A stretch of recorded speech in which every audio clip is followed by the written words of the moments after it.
Listo.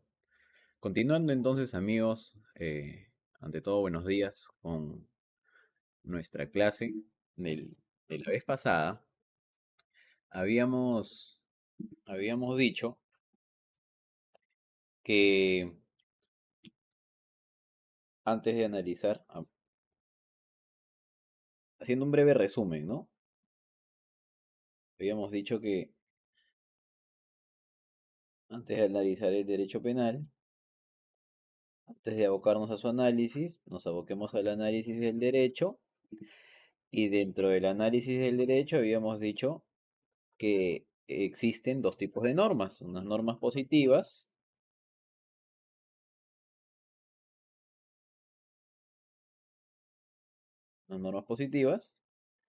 y unas normas naturales,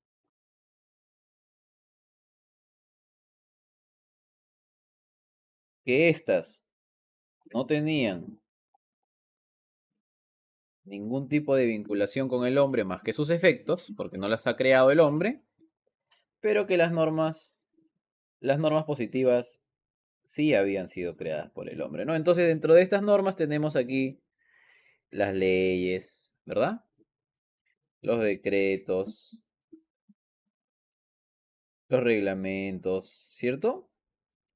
Entonces, acá ya entra la pirámide de Kelsen en su subdivisión, ¿no? Si queremos,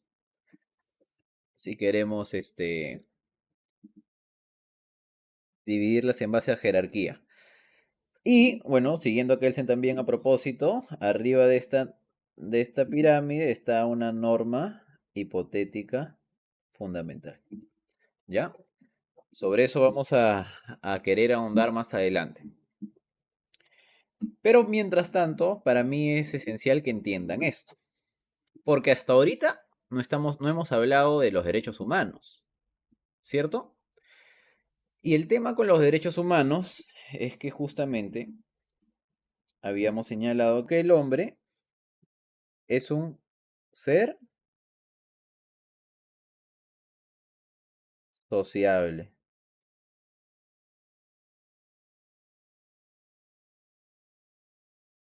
Es un ser sociable. Entonces, como el hombre es un ser sociable, el hombre no quiere estar solo. El hombre quiere estar en conjunto. Y una vez que el hombre se empieza a agrupar en sociedad, empiezan a formar comunidades. Entonces, hay un dicho que dice así: Ubi societas,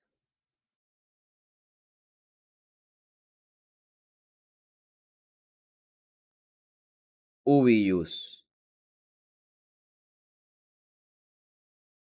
¿Y eso qué te dice? Hay sociedad, hay derecho. ¿Correcto? ¿Y por qué? Porque cuando el hombre, ya habíamos dicho, se empieza a desarrollar en colectividad y empieza a sociabilizar, el hombre, que es un ser imperfecto, suele fallar. Entonces suele quizás interesarse por lo ajeno. Suele, de alguna u otra manera, ir más allá de su esfera de libertad. Entonces, como el hombre, de la misma manera como es un ser sociable y también tiene la capacidad de razonar, el hombre no significa que nace con el desarrollo de su intelecto perfecto, sino que eso le corresponde a cada ser, a cada hombre. Entonces, debido justamente al hecho de que empiezan a agruparse los seres humanos en colectividad, y empiezan a convivir entre ellos, es necesario justamente el derecho. Porque el derecho, ya habíamos dicho, es justamente una fórmula de comportamiento, una norma de comportamiento, ya sea, como les he dicho desde mi punto de vista, ¿no? Conmigo, en mí mismo y con el otro. Con el otro yo debo comportarme de esta manera para poder, ¿cuál es el objetivo aquí? Tener una sociedad. Y cuando uno quiere tener lo que desea tener, por ejemplo, ¿no? Un departamento, un vehículo, lo que uno desea, uno siempre desea la forma perfecta. Nadie espera decir, a ver, me gustaría pues tener un carro, pero malogrado. No, no te gustaría, ¿verdad? Un carro en condiciones perfectas. De la misma manera, cuando tú dices, me gustaría tener al mejor médico para esta enfermedad, no esperas que el médico no sepa su función. O sea, esperas que literalmente exista una concordancia práctica entre lo que es con lo que se espera que debe de dar según lo que es. No en lo imperfección, sino en lo perfecto. Por eso cada quien, como les decía, de ser el caso de que deseamos comprar un departamento, no esperamos que el departamento tenga imperfecciones, tenga errores, sino deseamos que nos venga el departamento en con perfectas cualidades. Entonces, en este caso también, la sociedad tiene que tener perfectas cualidades. ¿Y cuáles son esas perfectas cualidades? Una sociedad pacífica.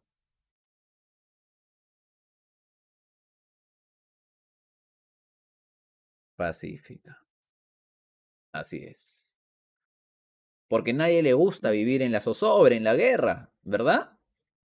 Entonces, por eso justamente es que nace el derecho, para poder regular la vida en sociedad. Entonces, acá vamos a entrar a hablar un poquitito del principio, un principio muy importante, que es el principio de pacta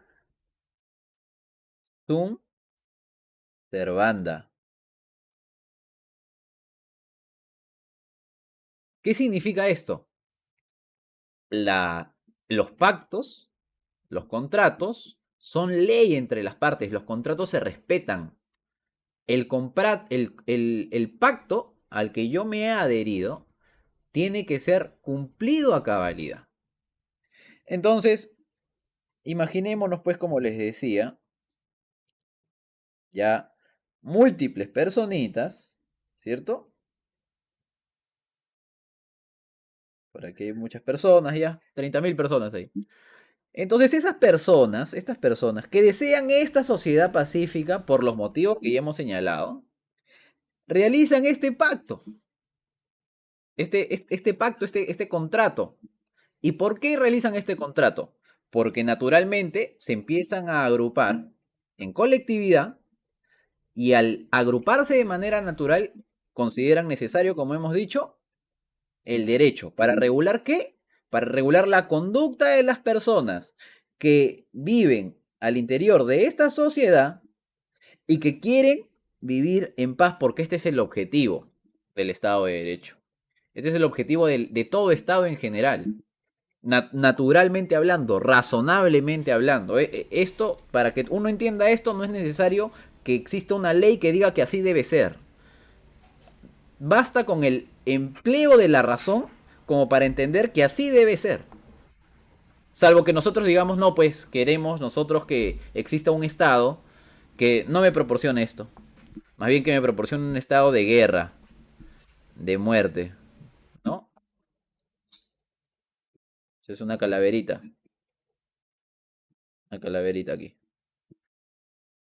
Entonces, como esto evidentemente no queremos, pues salvo que se hace el diablo, como esto no queremos y queremos esto, vamos a hacer un pacto.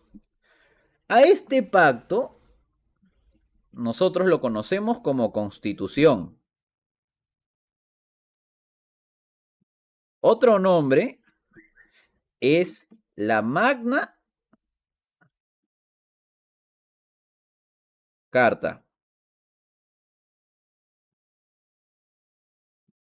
Y sobre esto, los primeros incidentes, ustedes ya deben de conocer la Revolución Francesa, ¿cierto? La Revolución Americana, son incidentes mundiales que literalmente contribuyeron al análisis de esto, a este análisis, a este análisis. Ahí lo tenemos a Locke, ahí lo tenemos a Montesquieu, que no han descubierto la pólvora, sino que emplearon el conocimiento que venía antes que ellos. ¿Y cuáles eran esos conocimientos? De la época socrática y presocrática, que también existía una república.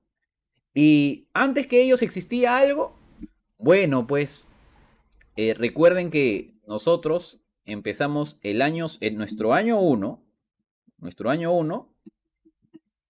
es después de Cristo. Pero la humanidad no tiene 2024 años. La humanidad tiene más años. De aquí para acá existen más de 1 millón de años. Entonces, de la existencia de la Tierra, ¿no?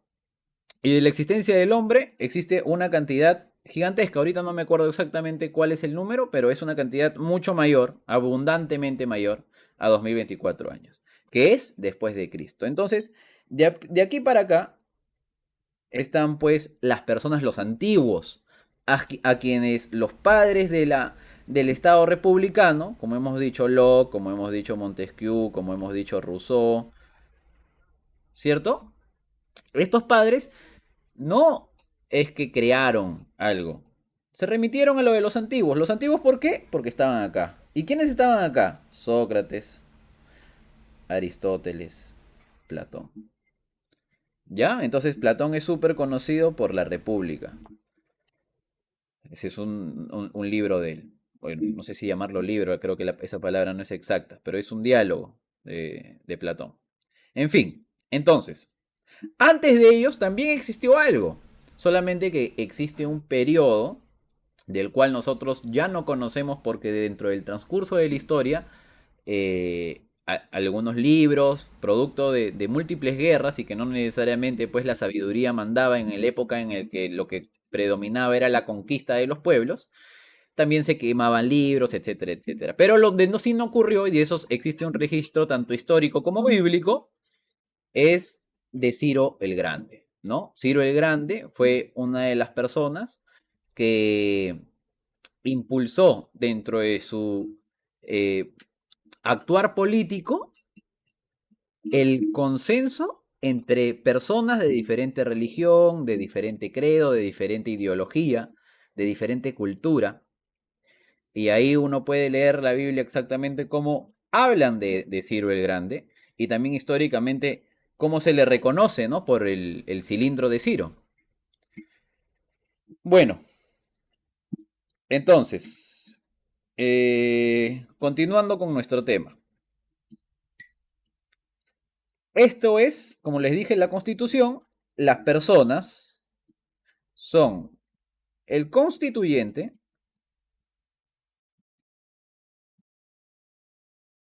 y el Estado el constituido.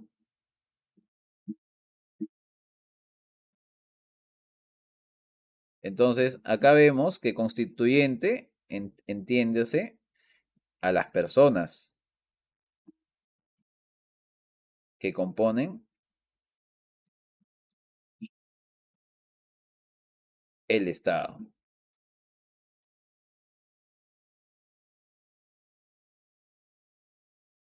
Y es hoy, actualmente, los representantes de este poder constituyente es el Congreso, que tan lindo tenemos. Y el poder constituido es el Estado.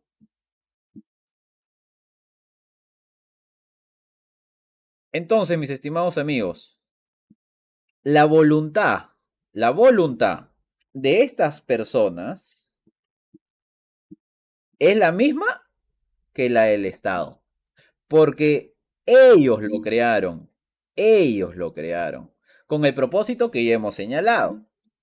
Solamente que de aquí a acá, como está este, y como está muchas otras instituciones que supuestamente deberían de representar la voluntad popular, pero que no lo representan en la práctica porque lamentablemente estamos gobernados por ignorantes, por incapaces, entonces el Estado no llega a cumplir su finalidad. Su fin no lo llega a cumplir. Y tenemos imperfecciones. Pero por el momento, de algún u otro modo, hay Estado, ¿no? Hay Estado, quizás igual tú tienes miedo de salir a la calle porque quizás pues que no regreses a tu casa, o en su defecto es un Estado lleno de inseguridades, pero algo tenemos, ¿no?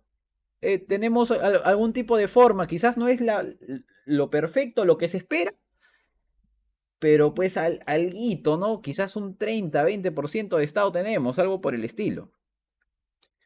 sea, siendo sumamente drásticos y duros en la calificación, evidentemente, ¿no? Bueno, entonces continuando, para nosotros justamente lograr el fin, están los abogados, las personas estudiosos del derecho, que ellos saben esto porque lo han estudiado, y como saben esto, ellos empiezan a crear, no crear, sino a declarar principios. ¿Principios con qué? Con el propósito de llegar a la finalidad. ¿Y cuál es en este caso la finalidad, como hemos dicho? La justicia. Porque la justicia te sirve como garante de un Estado pacífico. Sin justicia no vas a tener un Estado pacífico, ¿no? Evidentemente. Entonces, ¿cómo hacemos esto? ¿Cómo tenemos un Estado justo? ¿Cómo tenemos un Estado pacífico? Empiezan los abogados, los estudiosos del derecho a analizar.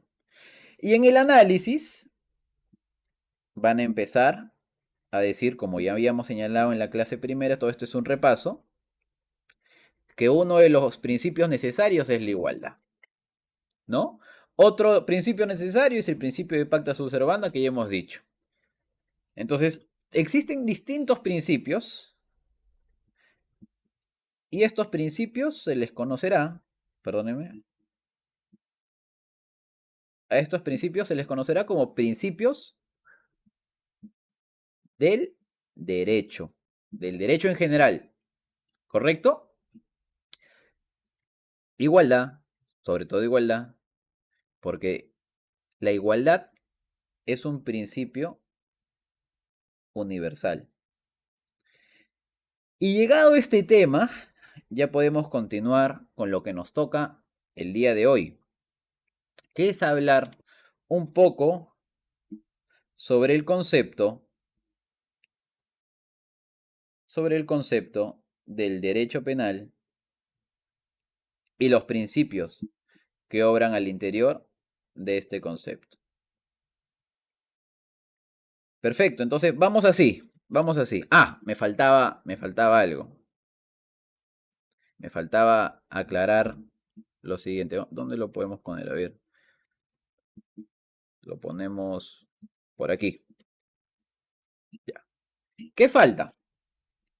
Los derechos humanos. Entonces, sobre esto es muy importante que se entienda, aunque ustedes ya lo deben de presumir, que los derechos humanos componen, o comprenden, mejor dicho, el plano más general de derechos.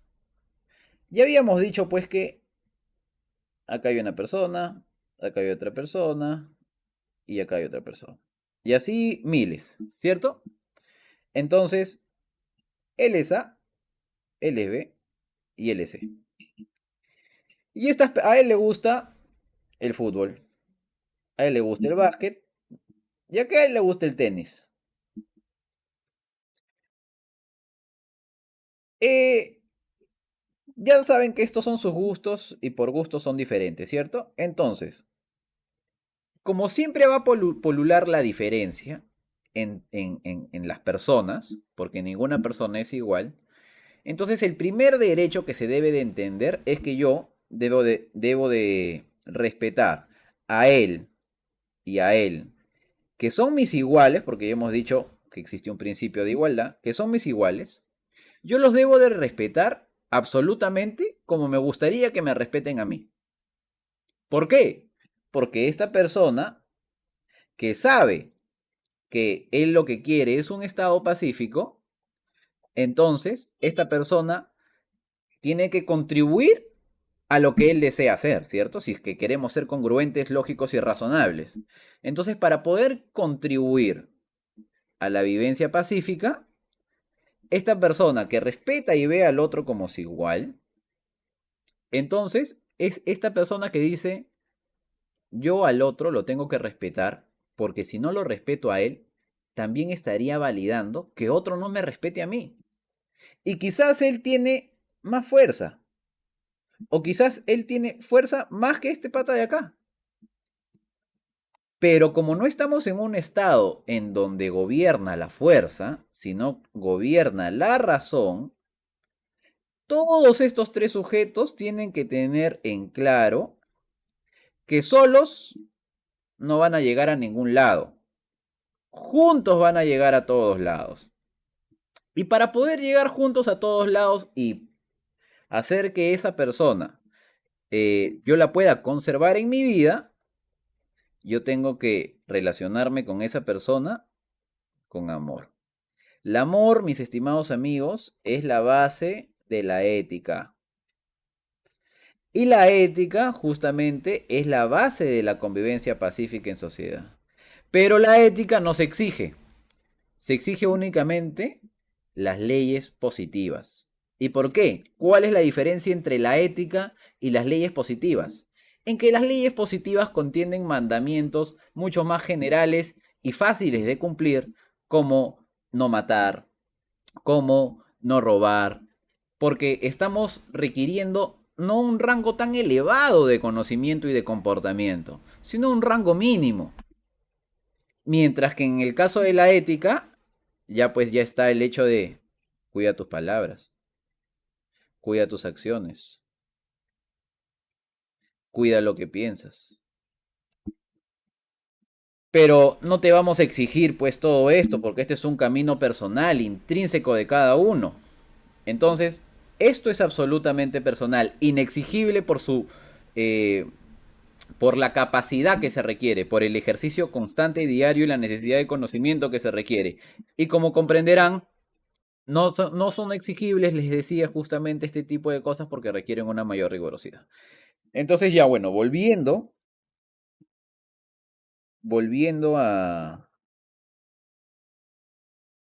al tema del concepto del derecho penal y los principios,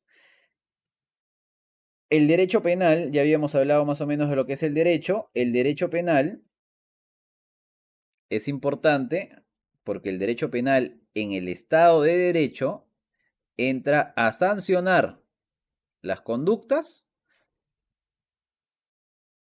que no contribuyan, y estoy utilizando este término por lo que van a ver más adelante, que no contribuyan a un Estado pacífico. Pero tienen que tener en cuenta que el derecho penal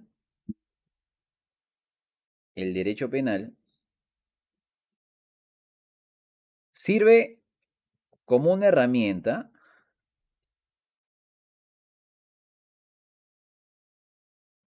que no pierde el objetivo de que se quiere un Estado justo, a su vez es pacífico, y que se quiere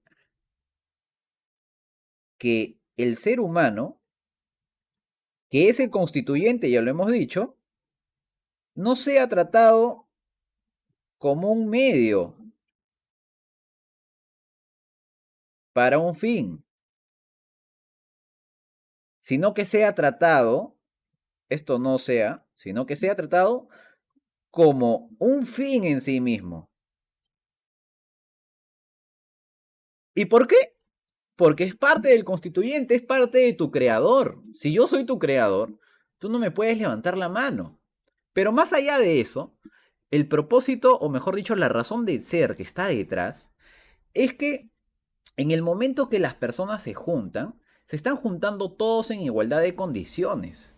Entonces, si es que alguno de ellos falla, lo que se ha creado, como lo que se ha creado no está para utilizar al ser humano como un medio, sino estaba para utilizar a su propio creador como un fin en sí mismo, este Estado no puede utilizarlo a él como si él ya constituyente no fuera. Él tiene que utilizarlo siempre como que es tu constituyente. Entonces, perdón. Entonces, esto es justamente tu pueblo. Y ya sabemos que pueblo, del mismo modo como gobierno y del mismo modo como territorio, es igual a Estado. ¿Ya? Entonces, nunca jamás se puede tratar al ser humano como un medio, como un medio para un fin. Siempre se le debe tratar al ser humano como un fin en sí mismo porque es parte del constituyente. Él ha deseado crearte. Bueno, quizás no él en sí mismo porque él acaba de nacer en el 2024, pero el motivo, el propósito fundador de un Estado ya sabemos cuál es. Entonces, los padres fundadores ya sabemos cuál ha sido el direccionamiento de la creación de un Estado de Derecho, basado justamente en la aplicación de la razón, ¿no? Porque también existen estados despóticos, estados autoritarios, dictatoriales, ¿cierto? Tenemos a Venezuela arriba, un claro ejemplo. Entonces, eso definitivamente lo que nos permite ver es que la única manera en que el Estado puede ser mejor es aumentando el nivel de su pueblo. Y para aumentar el nivel de su pueblo se requiere educación. Esta es la base de todo. La base de todo es la educación. Una mente educada se autogobierna. Se autogobierna con los propósitos éticos. Pero para poder llegar a una mente educada es necesario no solamente tiempo, sino que también recursos.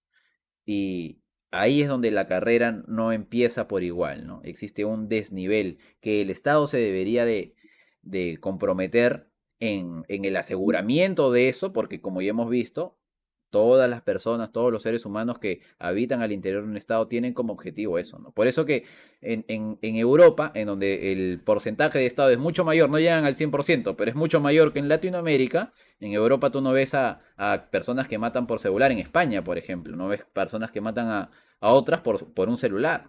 Acá en Latinoamérica sí. No ves tanto secuestro, no ves es algo literalmente muy raro. Mientras que acá en Latinoamérica es pan del día a día. Y eso justamente es producto de la ausencia de educación y como a los que están al interior del Estado no les interesa, bueno, tampoco no lo ven, porque recuerden que también, si lo vieran, lo harían, pero como no lo ven, no lo hacen. Entonces, por eso justamente es la piedad que se debe tener, ¿no? Ya estamos hablando desde el máximo punto del desarrollo de la conciencia. Cuando ves a una persona que se equivoca porque no porque quiera, sino que se equivoca porque no puede controlarse, porque no lo ve. Entonces, tú no le puedes exigir algo a una persona si no lo ve. Tienes que enseñar. Bueno, continuando. Eh, Habíamos hablado de que no lo puede ver como herramienta el derecho penal.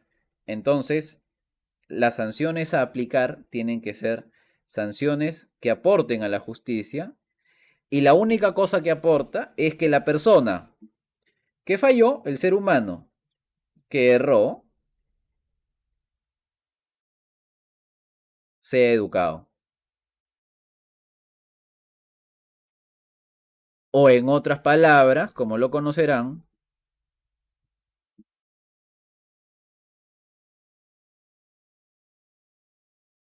sea resocializado. O sea que las cárceles, los centros penitenciarios, deben de cumplir esta función. ¿Y cuál es esa función? ¿Cuál es esa función? Deben de hacerles entender que todos somos iguales, deben de hacerles entender que tiene que disciplinarse, deben de hacerles entender que tienen un poder increíble, que Dios los ha dotado de razón, la razón les permite alcanzar conciencia y que tan solo están a distancia de esto, de una voluntad. Porque gracias al Señor existe, perdóneme, existe el libre albedrío. que es la base, perdón, ya, que es la base de la voluntad. Porque si no hay libre albedrío, no hay voluntad. ¿Ya? Entonces, pero no, tenemos a centros penitenciarios que cualquier cosa hacen menos eso. Pero no es por culpa de los centros penitenciarios en sí mismos, sino es por culpa de las personas que están al interior de los centros penitenciarios, o mejor dicho, al interior del gobierno, y no saben esto, o si saben, optan por enriquecerse a sí mismos antes de aplicar lo que saben. Entonces, continuando. Ya hemos hablado un poquito de la pena, nos hemos tenido que adelantar un poquito porque las circunstancias no lo requerían, pero continuando con el tema del derecho penal, el derecho penal no solamente involucra una sanción, sino que para que exista una sanción, tiene que existir antes. ¿Qué cosa creen que tiene que existir? Fácil, quizás no vamos a decir la misma palabra, pero lo importante es que entiendan el concepto que está detrás. Tiene que existir una norma. Tiene que existir una norma que me diga exactamente, de manera clara, de manera previa a la imposición de la sanción, de manera escrita, para yo poder leerlo, para yo poder tener acceso a ella. Y esta norma es únicamente en tanto tiene que ver con sanciones, en tanto tiene que ver con sanciones, esta norma jamás puede ser aplicada analógicamente. O sea que tiene que ser cherta. Esa norma nomás. ¿Correcto? Y dentro de esta norma, dentro de estas normas, van a figurar con estas características. Exactamente, perdón.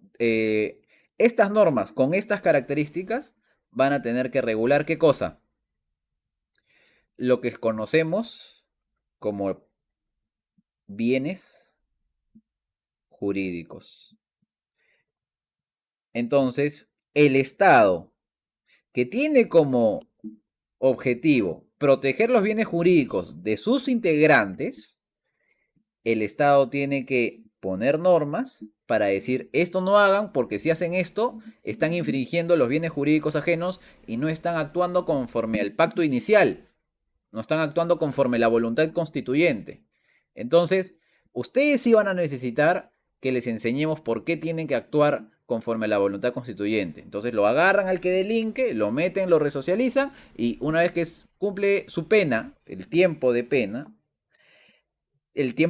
obviamente tiene que estar asociado con la gravedad del delito y tiene que estar asociado con la gravedad del delito porque en tanto más grave es el delito, el error del ser humano es mucho mayor.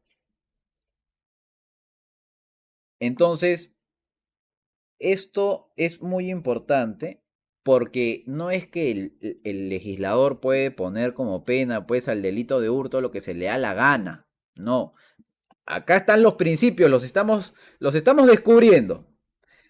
Este principio se llama principio de tipicidad.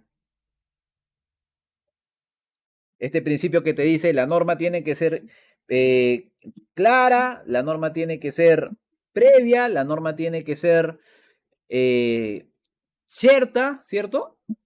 Entonces, todas estas características, espérate, clara, previa, escrita. No, ¿qué he puesto acá?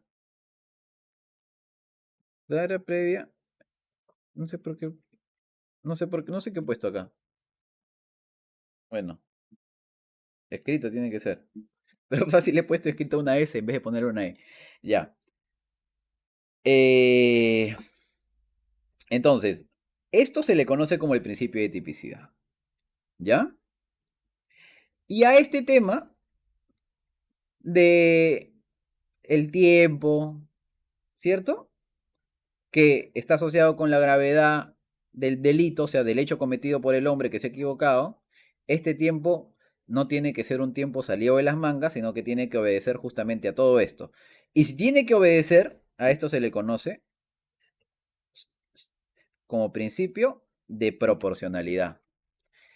Porque tiene que ser proporcional el tiempo que va a pasar recluido con la gravedad del hecho cometido. Entonces ahí ya vamos dos. Vamos dos principios. El principio de tipicidad y el principio de proporcionalidad. Claro, al interior de este principio no se vayan a olvidar, ustedes van a tener que analizar la idoneidad, la necesidad y la proporcionalidad en sentido estricto. ¿Por qué? Porque la sanción que acá hemos estado hablando de sanción, ¿cierto? Este es el tiempo. La sanción que se tiene que poner tiene que ser idónea. ¿Idónea con qué? Con el objetivo que se está trazando. ¿Y cuál es el objetivo que se está trazando? Ya hemos dicho, resocializar al individuo. En este caso, ya no es el magno objetivo. El magno objetivo es la justicia. Pero este magno objetivo que es la justicia empieza a desmenuzarse, empieza a bajar niveles, hasta el último, hasta llegar al final. Y en este nivel ya estamos viendo, como ya no finalidad del derecho en sí, sino como finalidad del derecho penal, en este caso, estamos viendo de que es resocializar al individuo. Al menos ya no del derecho penal, sino en este caso el fin de la sanción. Mira, hemos bajado 3 niveles. Teniendo en cuenta justamente el nivel anterior, porque cada nivel anterior delimita lo que va a continuar con el subsiguiente nivel. Entonces, estamos con el principio de tipicidad y el principio de proporcionalidad. Ahora vamos a hablar de un principio muy interesante que le voy a dedicar un tiempo porque me acuerdo que en pregrado varios de mis amigos sufrieron con estos conceptos,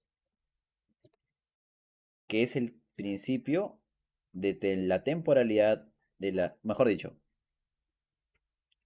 perdóneme, que es el tema de la aplicación en el tiempo de las leyes penales. Y la aplicación en el tiempo de las leyes penales tiene 3 principios, ¿no? El principio de retroactividad,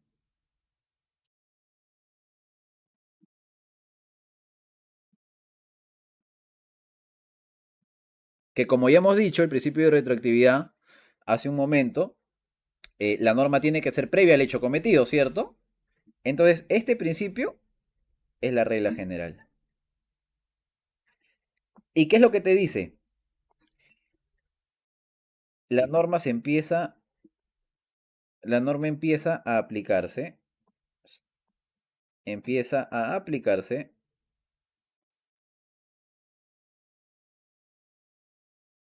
acá está, desde su entrada en vigor. Y esta entrada en vigor de la norma puede ser como la misma fecha de la publicación o puede tener una vacatio legis que te establezca un tiempo prolongado, un tiempo adicional, no es el mismo la fecha de publicación, sino que esta norma se empezará a aplicarse o su vigencia estará activa a partir de tal fecha. Entonces se determina un tiempo y ese tiempo en el que, a ver, lo pongo aquí. Y en este caso el tiempo de la fecha de publicación como la fecha de la entrada en vigor, estas son las vacaciones de la ley, por ejemplo, por decirlo así, ¿no? La vacatio legis. Entonces, esto puede coincidir con esto, como puede no coincidir, ¿ya? Y además de este principio, ¿qué otro principio hay sobre el tema de la aplicación de las leyes en el tiempo? El principio de retroactividad.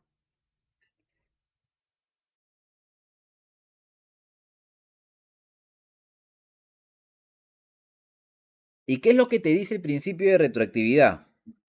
El principio de retroactividad te dice, si acá está la ley, ¿ya? Acá está la ley, en este puntito, y existe un hecho que se realizó acá está la entrada en vigor, ¿ya? Entrada en vigor. Y como ustedes ya saben, la norma se empieza a aplicar de ahí en adelante. Desde aquí, desde donde está acá, hacia adelante. Esta es la irretroactividad. Pero ¿qué pasa si es que el hecho no ocurre aquí? Porque aquí se aplicaría esta ley según el principio de retroactividad. ¿Qué pasa si es que en vez de aplicarse aquí, en vez de ocurrir el hecho acá, ocurre aquí?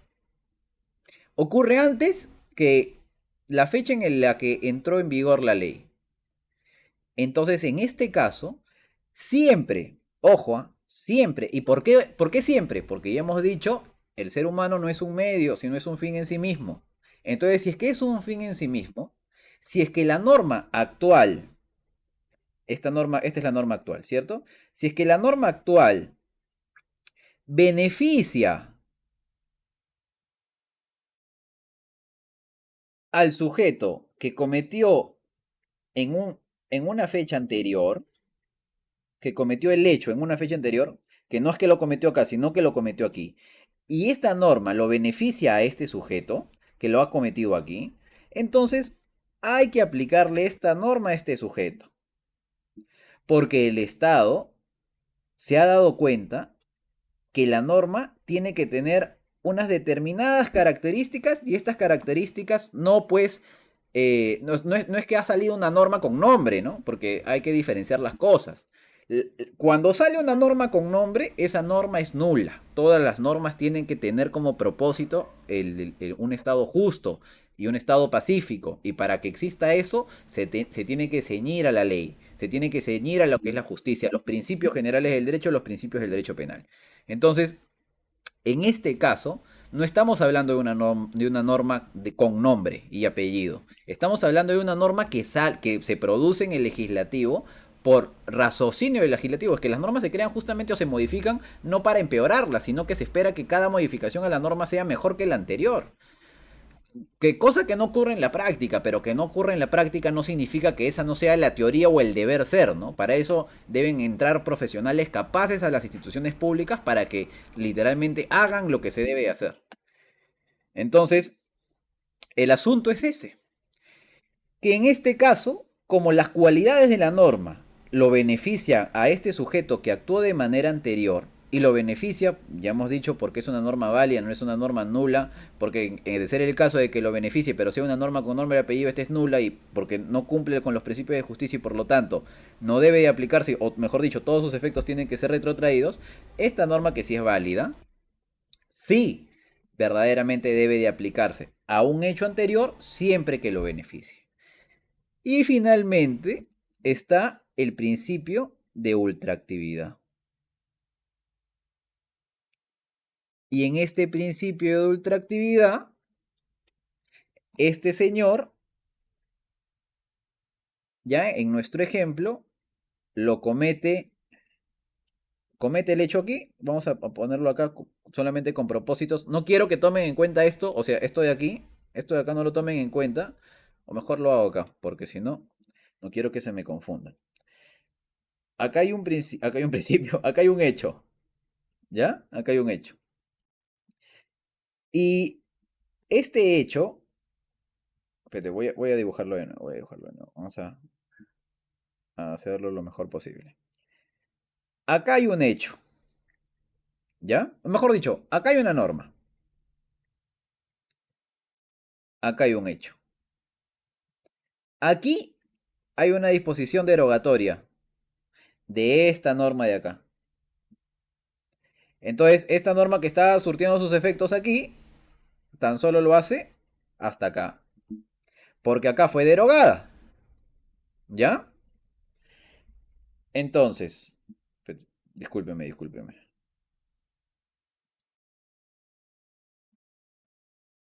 Ya,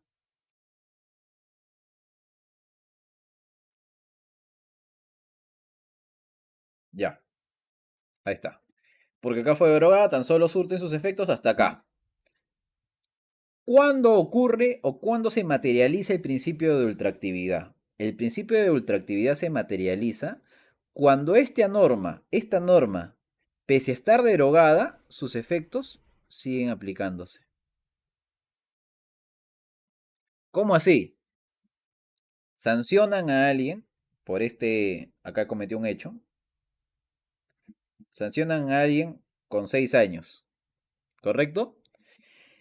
Y aquí, cuando derogan esta norma, la derogan para proponer un castigo mayor.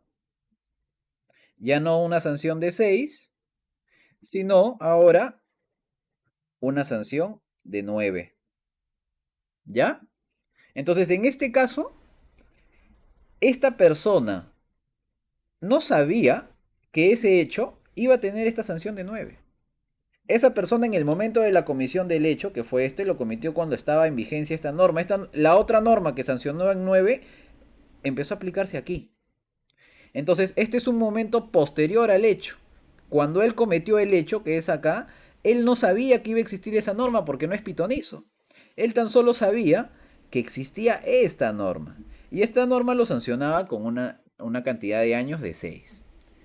Entonces, teniendo en cuenta que los fines de la pena es resocializar y no castigar, teniendo en cuenta de que el fin de la pena es resocializar, que en este sentido es educar, para poder contribuir a un propósito mayor, que es el tema de un estado pacífico del derecho, teniendo en cuenta todo eso, tú lo que tienes que analizar o ponerte a pensar y decir, si es que esta persona no tenía conocimiento de esta nueva sanción que iba a ser mucho mayor, ¿por qué yo lo sancionaría con esta norma nueva? No tendría por qué, iría en contra de los principios fundadores del Estado de Derecho. Entonces, a esta persona, a este sujeto que cometió el delito aquí, se le va a continuar sancionando con la norma que está acá. Que significa que su condena toda la vida va a durar 6 años. No toda la vida, ¿no? Sino hasta que dure su condena va a durar 6 años. Siempre, jamás va a poder ser modificada. Salvo, como hemos dicho aquí, se aplique un principio de retroactividad en el sentido de que existe una norma que ya no lo sancione con 9, sino que lo sancione con 5. En ese caso no se aplicaría el principio de ultraactividad, sino el principio de retroactividad, porque la norma que se aplicó acá, que establecía una sanción de 9, ya no la establece, ahora la establece de 5, es mucho más beneficiosa que la de 6. Entonces, detrás de la aplicación de las normas en el tiempo, siempre va a estar el ser humano en base a que se le trata a él como un fin en sí mismo y no como un medio. Y como se le trata como un fin en sí mismo, las normas siempre tienen que estar para su beneficio y no hacia su perjuicio. ¿Correcto? Esto es así porque la razón es la que nos ha explicado esto. Yo tan solo he sido un intermedio para poder explicarle lo que la razón nos determina que esto es. ¿Qué otro principio hay? Ya habíamos hablado del principio de tipicidad, ya hemos hablado del principio de retroactividad, de irretroactividad, de ultraactividad, ya hemos hablado del principio de proporcionalidad, ¿no? Ahora toca hablar. Ya hemos hablado también sobre el principio de igualdad. Esto, para reforzarlo, eso significa que tanto las normas como las sanciones tienen que basarse en un trato igualitario. O sea, acá le compete la chamba al legislador y acá le compete la chamba al juez. ¿Ya? Tanto el legislador como el juez, cada vez que el legislador dicte sus normas o cada vez que el juez imponga una sanción, las personas que se encuentran comprometidas en el ejercicio de su propia actividad funcional tienen que ser tratadas como iguales. No puede existir entonces, por lo tanto, una norma que establezca trato desigual y un juicio con un trato desigual. De ahí el principio de igualdad de armas. ¿Ya? Ya. Continuando aquí. Eh, Principio de igualdad, el principio de territorialidad. ¿Qué nos dice el principio de territorialidad? Pucha, a ver, soy malo, pero soy bueno. A ver, ya, este es Perú, perdónenme. Yo no soy tan bueno dibujando. Al menos no con esta cuestión que tengo en la mano. Este es Perú, ¿ya? Perú, mi Perú querido. La norma penal tan solo se puede aplicar en el territorio peruano.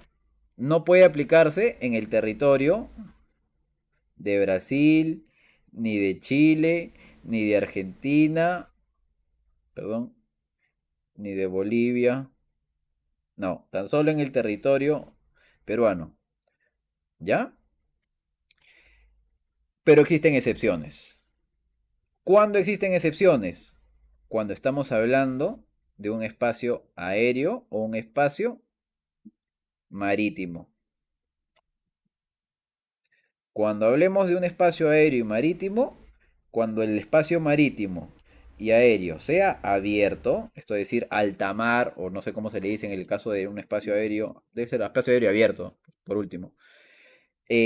Ahí no hay ninguna jurisdicción de nadie porque no el territorio de ningún estado los alcanza. En eso consiste un espacio abierto, por así decirlo, abierto de cualquier jurisdicción. Entonces, en ese tipo de casos se aplica la ley del barco o de la nave, ¿correcto? Sin embargo, existe una excepción con el tema de las naves públicas.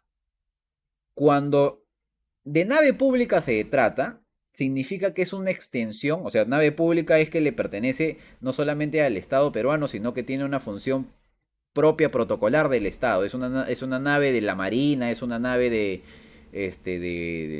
algún funcionario, un canciller, etcétera. En ese caso, de las naves públicas,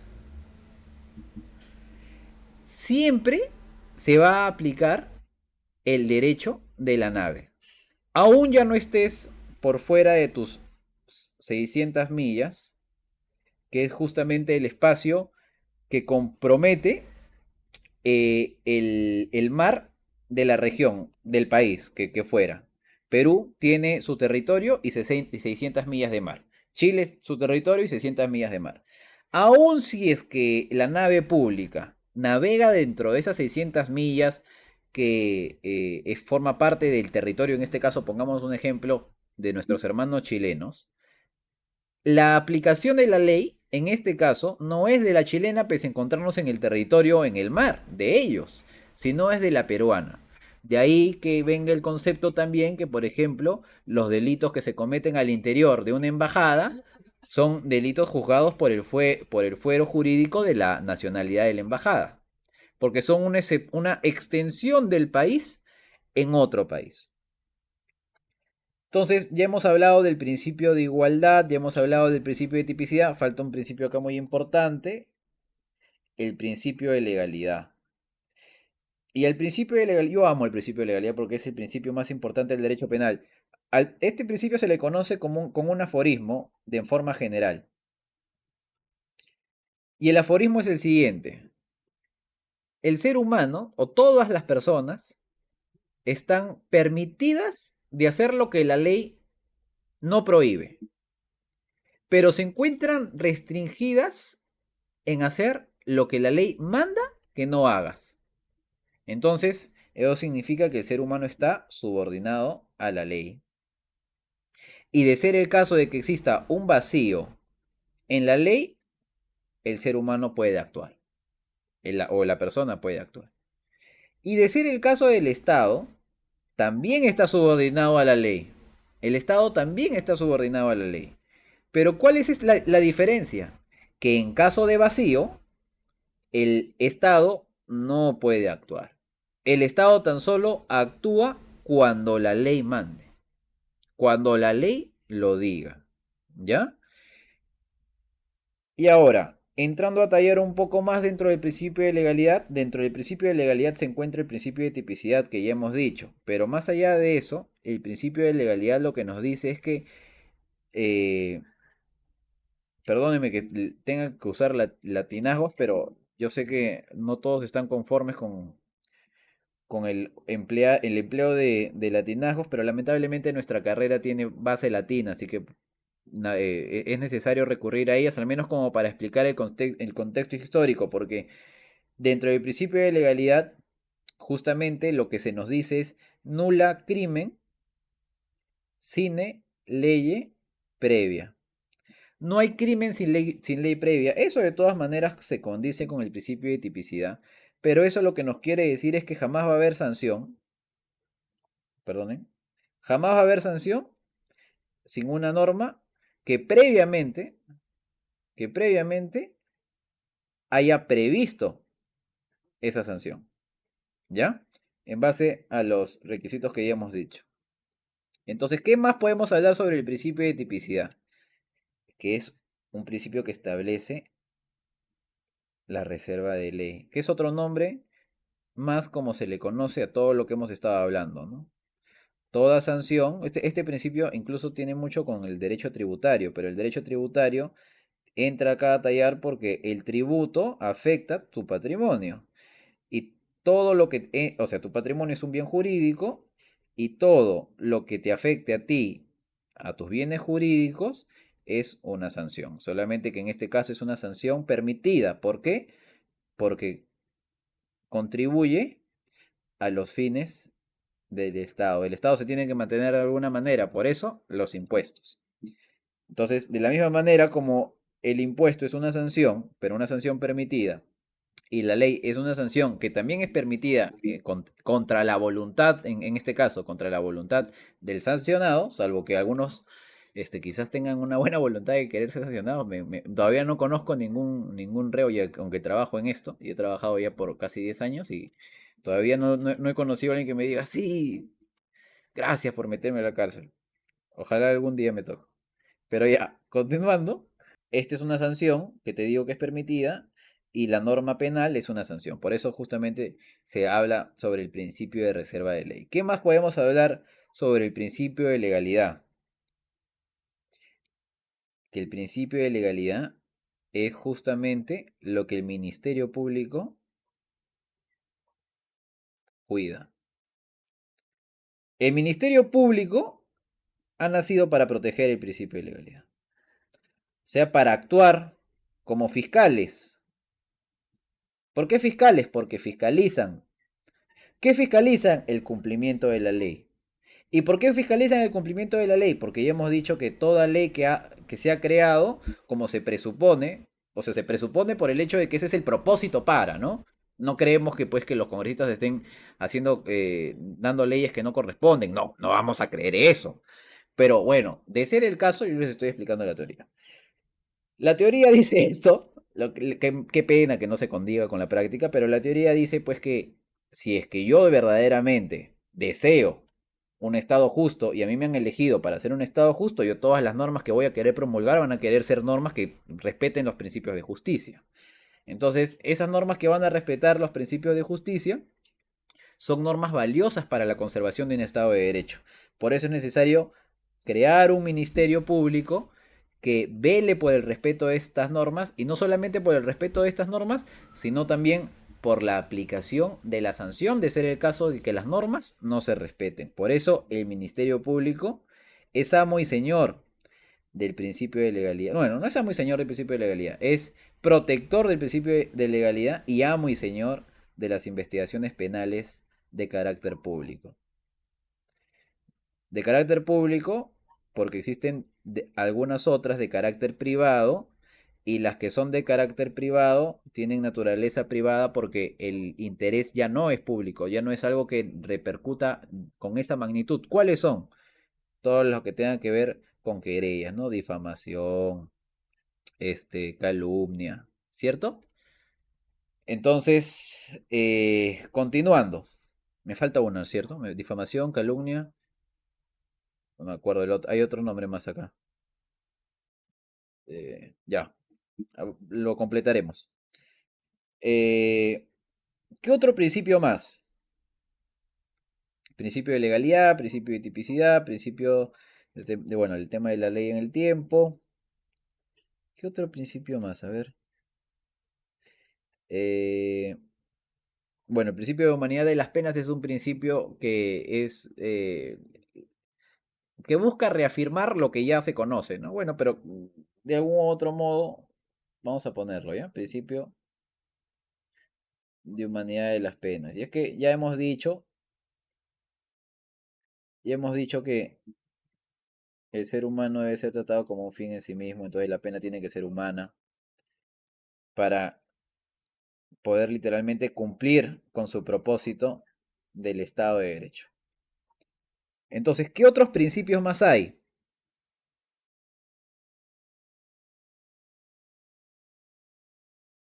Está el principio de mínima intervención. Este es un principio muy importante porque te va dando más pistas sobre lo que el derecho penal es.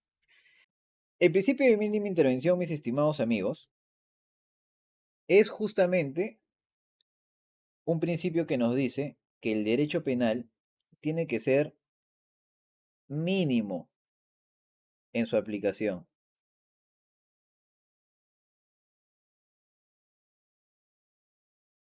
En su aplicación.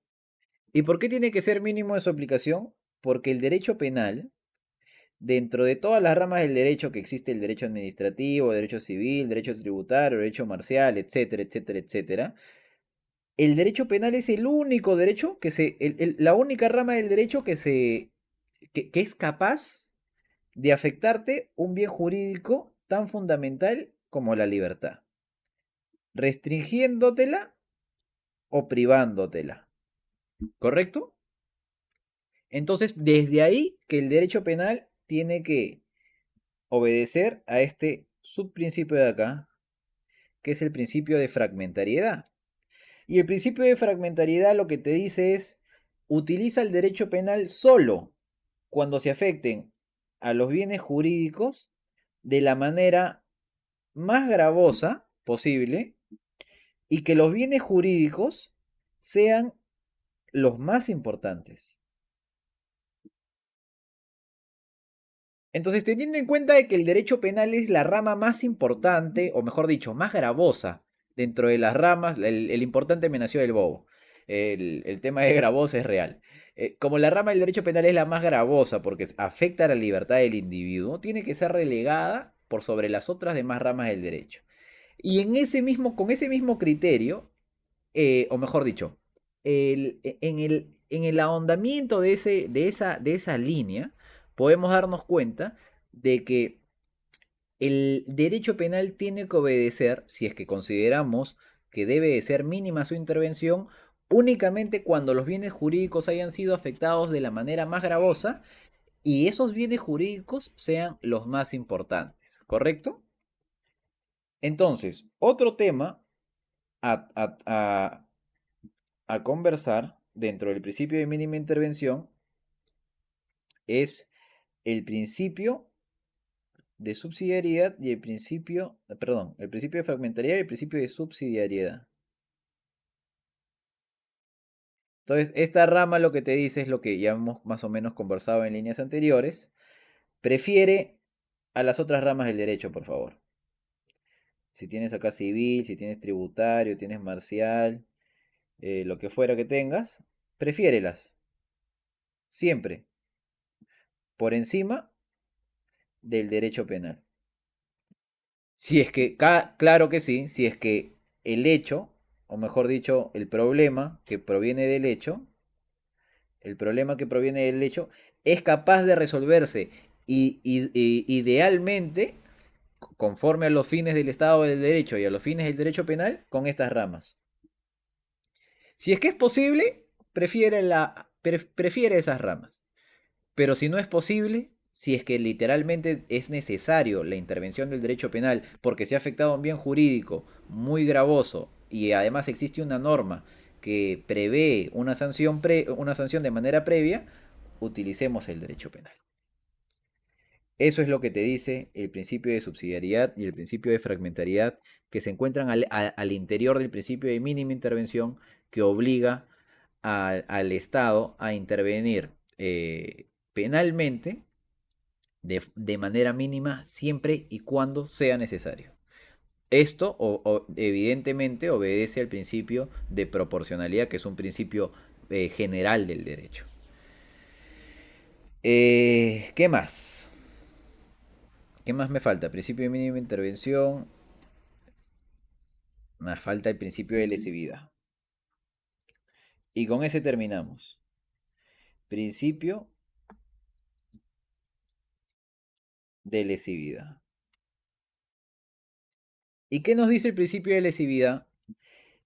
Para la intervención del derecho penal, o se ha vulnerado una norma, o se ha puesto en peligro la vulneración de una norma.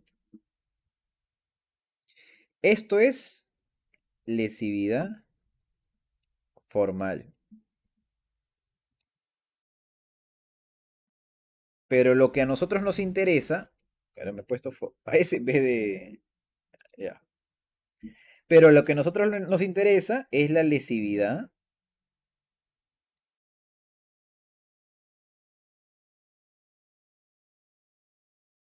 material.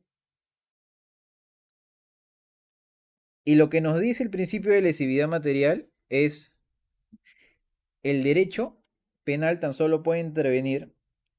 Quiero que ustedes también hagan ese ejercicio mental en su casa y si es que tienen la respuesta, adelántense a mí.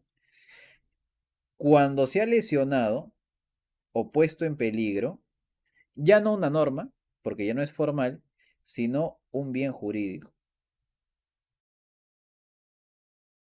Un bien jurídico. Y es un bien jurídico, el concepto material comprende el tema del bien jurídico porque es lo que materialmente existe, ¿correcto? Y materialmente existe porque los seres humanos están compuestos por bienes jurídicos y la palabra bienes jurídicos es bienes porque les pertenece, jurídicos es porque provienen del análisis de la razón que nos lleva al derecho y nos dice todas estas personas tienen estos bienes, los reconoce porque puede ver. Entonces ve más allá de lo que una persona puede ver de una manera muy profanamente, ¿no? Cuando ve a la otra persona, no solamente ve a una persona ahí, sino ve libertad, ve propiedad, ve igualdad, ¿correcto? Entonces, eh, para no afectar los bienes jurídicos o mejor dicho, para proteger los bienes jurídicos de las personas, es necesario que el derecho penal intervenga, ya sea cuando estos sean afectados o cuando estos sean puestos en peligro, ¿no? Desde ahí que ya esto también lo vamos a hablar más adelante, que la tentativa sea eh, un- una forma de aplicación del derecho penal previo a la comisión del hecho delictivo, previo a la comisión del hecho, y que sea legítima en poder ser sancionada, pese a que no se ha culminado con la realización del hecho delictivo. Ya sobre eso vamos a hablar en algún otro momento. Entonces, mis estimados amigos, me falta un último principio, que es un principio muy importante. Los principios más importantes los he dejado para el final. Y este principio bien importante es el principio de culpabilidad.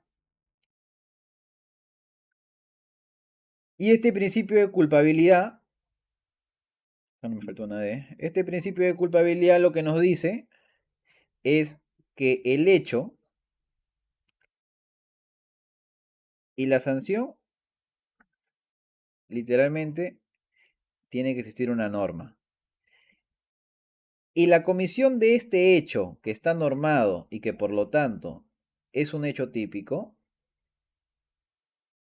ha tenido que ser aquí, no basta con la mera producción del hecho, o mejor dicho, del hecho del resultado típico que está en la norma, sino que es necesario de que este hecho sea atribuido a través del siguiente factor de atribución: dolo o culpa. Un hecho jamás, un hecho jamás va a poder ser sancionado si es que aquel hecho nunca ha sido realizado de manera dolosa o de manera culposa. Y este hecho de acá se encuentra en la norma penal. Entonces, esta norma, y me refiero de esta manera, ¿por qué? Porque esta norma tiene o delitos que te dicen que tiene un resultado propio, como el delito de homicidio, entonces cada vez que hay un muerto, no significa que exista un asesino. Puede existir una persona que ha fallecido por causas naturales. O por último, puede existir una persona que haya fallecido por cualquier otra causa, pero que no tenga la intervención de un agente que lo haya matado o haya vulnerado el bien jurídico vida de esta persona. Y a su vez, como existen delitos de resultado, existen delitos que tan solo sancionan la actividad en sí mismo, o la conducta en sí misma. Y estos delitos se les conoce como delitos de mera actividad. Y en este caso no se requiere justamente la obtención de un resultado. ¿Por qué? Porque las propias conductas, siguiendo la línea que hemos estado conversando, tienen que ser peligrosas. Si son objetivamente peligrosas, a estas conductas se les conocerá como peligros, delitos de peligros concreto. Pero si no son objetivamente peligrosas, o sea, no se entraña un peligro, no se puede observar un peligro de la conducta en sí misma, si eso no es así, y tan solo el peligro lo ha constituido una norma en sí misma, porque no está en el hecho en sí mismo, entonces ese peligro es un delito de peligro abstracto. La peligrosidad reposa en la ley, no en el hecho. Acá sí reposa en el hecho. ¿Correcto? Listo. Entonces, siendo todas estas cosas, mis estimados amigos, entonces continuando, mis estimados amigos, estos son todos los principios que obran al interior del derecho penal. Ya hemos hablado un poco de cada uno de ellos, espero que se haya entendido la razón de ser. Me encantaría, cómo no, de poder llevar estas clases de manera participativa. Me encantaría poder contar con la intervención de alguno de ustedes. Espero que ojalá en algún momento se dé. Nosotros nos vamos a mantener aquí de manera férrea, impartiendo conocimiento, improvisándonos siempre, mejorándonos constantemente. Antes la pantalla la tenía que cortar, hoy me parece que ya hemos manejado mucho mejor eh, la pizarra y la vamos a seguir manejando mucho mejor con el pasar de los días en tanto nos ejercitamos en esta continua práctica, difundimos un poquito del conocimiento del derecho penal que se tiene y compartimos un grato momento divirtiéndonos, eh, haciendo bromas, quizás algunas bromas con relación a un poco de carácter político, pero bueno, espero que literalmente hayan tomado a bien que este tiempo que han pasado conmigo haya podido ser de su agrado. Y ya nos estamos viendo pronto en el siguiente lunes para nuestra próxima clase, que ya empezaremos a hablar un poco más, ya no sobre los principios. Me olvidaba, me olvidaba. No les he dicho el concepto del derecho penal, pero con eso termino ya y nos vamos, chao, chao.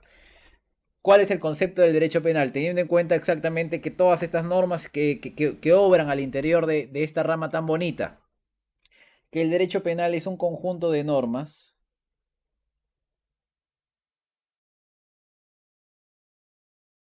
A ver, vamos a ponerlo aquí. Que el derecho penal es un conjunto de normas que relacionan un hecho con una conducta típica y una conducta típica con una sanción. Y por lo tanto, asocian a este hecho una pena. Y esta pena puede ocasionarse tanto al final como en la sentencia, o puede ocasionarse a través de un auto con una medida cautelar. Las medidas cautelares ya las conocemos: prisión preventiva, ¿cierto? Comparecencia restringida, ¿verdad? Embargo preventivo, desalojo preventivo, etcétera. Y dentro de las sentencias tenemos todo esto, pero ya con los propósitos de la sanción. En este caso es con los propósitos del proceso. Pero tanto las sanciones establecidas en la sentencia como las medidas cautelares son sanciones, porque te restringen un bien jurídico, te lo limitan o te lo privan. Entonces, al ser sanciones, estas sanciones siempre van a tener que ser, ya lo hemos dicho, proporcionales. Pero tanto como les he dicho y creo, considero conveniente deber repetírselos, tanto la medida cautelar, eh, personales como patrimoniales, son sanciones, ¿ya? Y al ser sanciones, tienen definitivamente que ser sanciones justas, orientadas a todo lo que hemos conversado el día de hoy. Ya, muchachos, espero que haya sido de su agrado. Ahora sí, me despido y nos vemos pronto. Cuídense.